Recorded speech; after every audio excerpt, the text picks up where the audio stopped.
scope feature. So dual scope is an attachment, but to use it, you actually have to have the 2 attachments weapon proficiency, which balances out a little bit because it forces you to use up the proficiency just to get it. And what the dual scope is, we've shown it in single player before, but in multiplayer on the assault rifles, it's like an EOTech for close range, and then you can fold up a magnifying scope. But then there's actually a different style for SMG as well, which is actually 2 sights on top of each other, and the only thing that changes is which one you look at when you ADS. So you just hit like left on the D-pad, switch over to it, and you're good to go. Now, I believe, if I'm not mistaken, as soon as we go back, this is a new gun, right? A new submachine gun? Yeah, this is a new submachine gun, which is one of the better submachine guns in my opinion. And it has an awesome reload animation with pulling out the canister. But no, it's really lightweight, really fast use. Especially if you put reduced sway on this. Oh yeah? Oh, it's good. Oh, nice.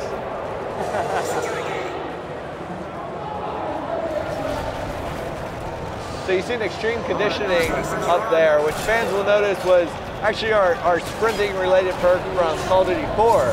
So we've reverted back in a lot of stuff that you'll notice of like looking at the perks from Call of Duty 4 and Modern Warfare 2 and taking the best of the best. Right. So it's about adding in new ones that make sense, losing the ones that didn't, like Last Stand, like Commando, and then bringing back our favorite ones from Call of Duty 4 that fans really like, that balance it out a little bit better.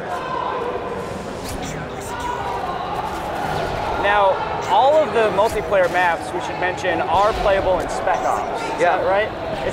I imagine that probably poses a bit of a challenge for the map design team, making sure that they're compatible in competitive and cooperative situations, right? Yeah, well, I mean, when you're designing a map, you're looking at, you're looking at sight lines, you're looking at cover points, you're looking at flow routes and hotspots for team deathmatch, but then you're also looking at, okay, is this a good objective map? Where are we going to put the flags? Where are we going to put the dom points? And that same mentality just carries over whenever you're designing for Spec Ops. Okay. Because Spec Ops, what you're really worrying about is, where are you going to put the armories? Are they easily defendable? Can you get there and not be dominated the entire time and balance it out that way? And then the rest of Spec Ops is just, you're constantly running around the map. You're always on the move in Spec Ops Survival. But yeah, we're going to have 16 multiplayer maps that come on the disc. Every single one of them is going to be in Spec Ops, which is great because when we start doing DLC, which we don't even start thinking about till the game's done, but when we do, that opens up a whole lot of possibilities of like taking new multiplayer content and also adding in new Spec Ops content at the same time. So what's this map that we're having a look at right now?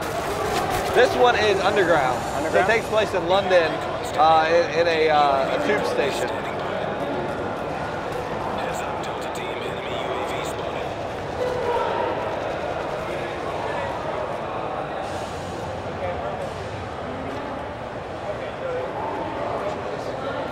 Seem to be rolling with As you can see, that shotgun was a horrible choice for close for long distance. He switched it up now. There you go. Whoever playing is a horrible player. Now we see with Juiced that death streaks do make a return. Death streaks make a return, yeah. They've been balanced a lot more, so that, some of the death streaks are much harder to obtain. They're for that player who's just getting stomped and needs a little help getting back in. They typically have a much less impact. So, for example, like Juice only lasts for a very short amount of time. Hollow Points only last for 1 kill. So it's really just giving them a slight chance to get back in the thing, but death streaks are never going to compete with a player who has a lot of skill.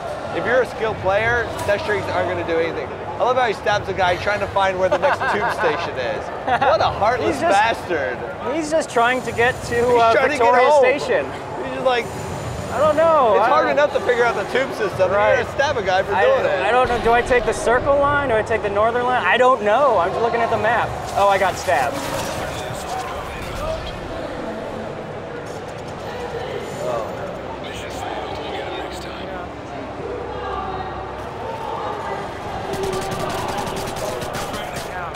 drop shot.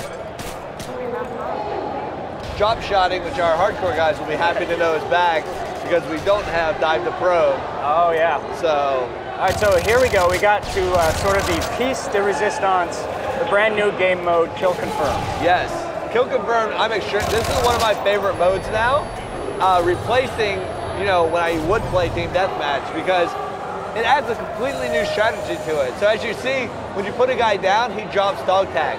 You have to collect that dog tag. You or one of your teammates has to collect it to get a point for your team. So getting the kill doesn't matter if you're not confirming the kill. And now the enemy can actually pick up his friendly dog tags before you do and deny the kill. Oh, okay. So it forces you to either work as a team, and so say you want to snipe, if you don't have somebody out there running and gunning and getting those dog tags when you put them down, it doesn't mean anything. I also find myself as a running gunner, having like a guy that I run with, forcing me to play as a team because I want to be with him in case he goes down so I can strafe and deny the kill. So when me and him come into a firefight, I'm not just thinking about, okay, I need to kill this guy. I'm thinking, not only do I have to try to kill this guy, but I have to be conscious of where my teammate is and start thinking about strafing if he goes down. Right.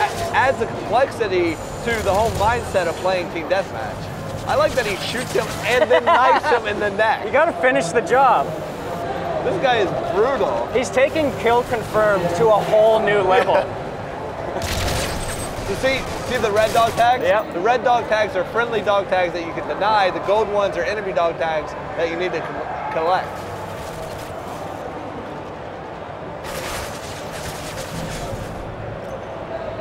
So you're noticing here, he's actually getting pelted by air support. And you notice how many hits it actually takes for air support. That shows a little bit of the balancing that we did, so air support's not so dominating. Interesting. Air support's all about being that support tool. When our trailer went online earlier today, I was seeing a lot of feedback on Twitter of people freaking out because they hear me say it's back to gun on gun, it's focused on that, and this is showing off how we balance it out a lot.